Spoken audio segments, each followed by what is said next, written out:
بسم اللہ الرحمن الرحیم۔ آج ہم وحی کے آغاز کے بارے میں بات کریں گے جو کہ ایک عظیم واقعہ ہے۔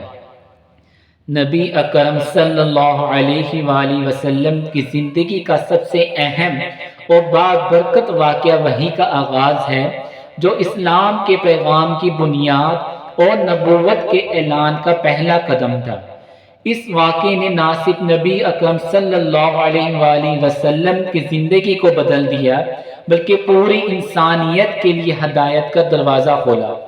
یہ واقعہ اس قدر غیر معمولی تھا کہ اس دنیا کے نظام کو یکسر تبدیل کر دیا۔ سب سے پہلے ہم اس کا پس منظر بیان کریں گے کہ نبی اکرم صلی اللہ علیہ وآلہ وسلم غار حرا میں کیسے عبادت کرتے تھے۔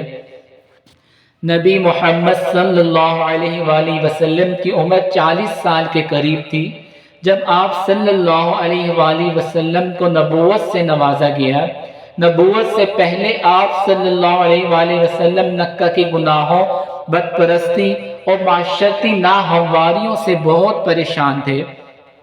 آپ صلی اللہ علیہ وآلہ وسلم کا دل ان غلطیوں اور برائیوں سے نفرت کرتا تھا جو آپ صلی اللہ علیہ وآلہ وسلم کے ارد گرد پھیل چکی تھی۔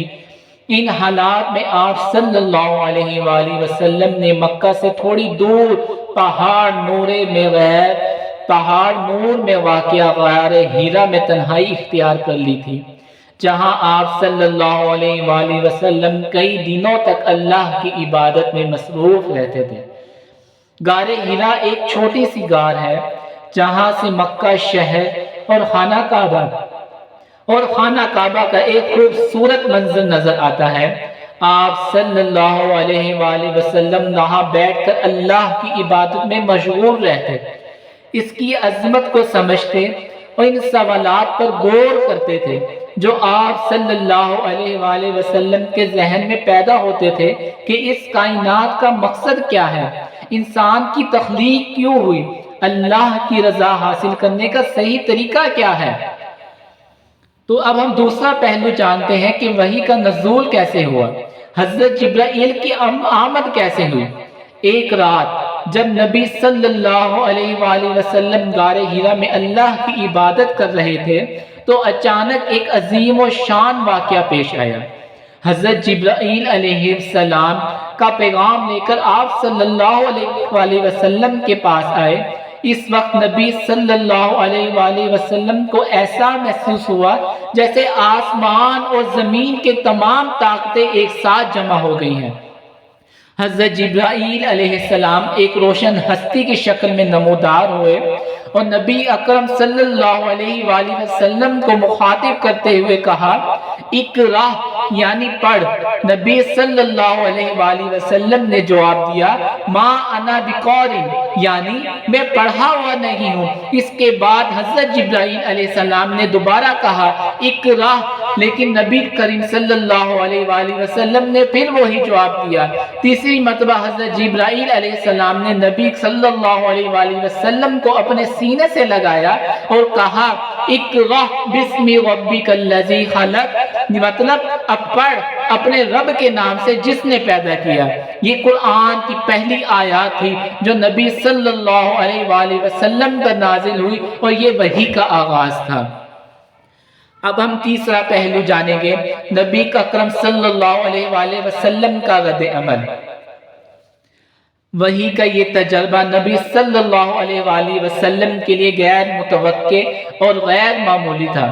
آپ صلی اللہ علیہ وآلہ وسلم خوف زدہ ہو گئے اور دل میں ایک عجیب سی کیفیت محسوس ہوئی۔ یہ پہلا موقع تھا جب نبی صلی اللہ علیہ وآلہ وسلم نے حضرت جبرائیل علیہ السلام کو دیکھا اور اللہ کا پیغام سنا۔ آپ صلی اللہ علیہ وآلہ وسلم کو اس واقعے کی حقیقت سمجھنے میں کچھ وقت لگا۔ آپ صلی اللہ علیہ وآلہ وسلم جلدی سے غار حرا سے نکلے اور تیزی سے اپنے گھر کی طرف روانہ ہو گئے۔ گھر پہنچتے ہی آپ صلی اللہ علیہ وآلہ وسلم نے اپنی اہلیہ حضرت خدیجہ رضی اللہ تعالیٰ عنہ سے کہا، مجھے چادر اڑا دو، مجھے چادر اڑا دو۔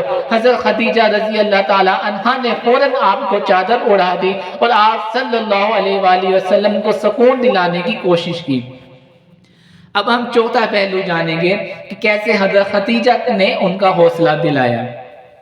نبی صلی اللہ علیہ وآلہ وسلم کے دل میں خوف اور بے چینی تھی، لیکن حضرت خدیجہ رضی اللہ تعالیٰ نے آپ صلی اللہ علیہ وآلہ وسلم کو حوصلہ دیا اور کہا، اللہ کی قسم، اللہ آپ کو کبھی ضائع نہیں کرے گا۔ آپ صلہ رحمی کرتے ہیں، سچ بولتے ہیں، کمزوروں کی مدد کرتے ہیں اور حق کی حمایت کرتے ہیں۔ حضرت خدیجہ رضی اللہ تعالیٰ کی یہ باتیں نبی صلی اللہ علیہ وآلہ وسلم کے لیے بہت سکون کا باعث بنی۔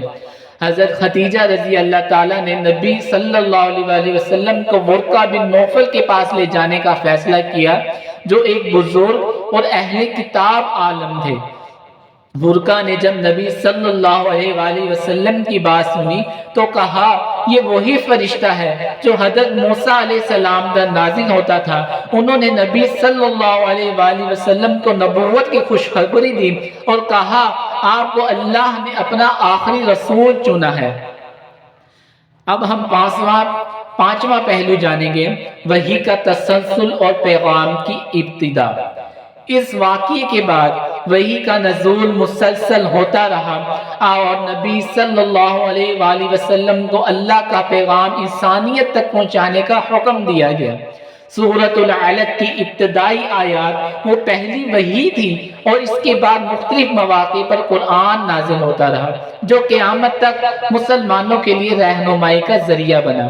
یہ وحی کا آغاز تھا جو اسلام کی بنیاد بنا۔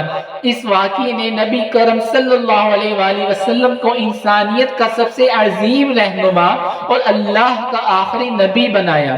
آپ صلی اللہ علیہ وآلہ وسلم نے اللہ کے اس پیغام کو دنیا تک پہنچانے کے لیے آپ صلی اللہ علیہ وآلہ وسلم نے پوری زندگی وقف کر دی اس پیغام کو دنیا تک پہنچانے کے لیے اور انسانیت کو توحید، عدل اور امن کا پیغام دیا۔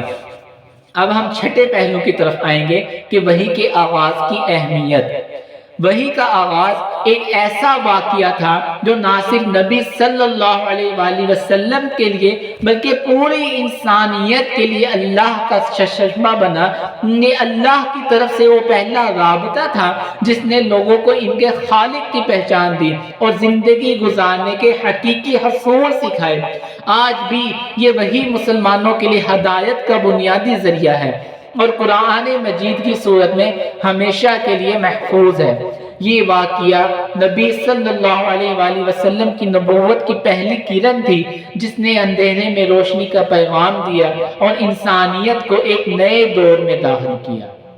جزاک اللہ۔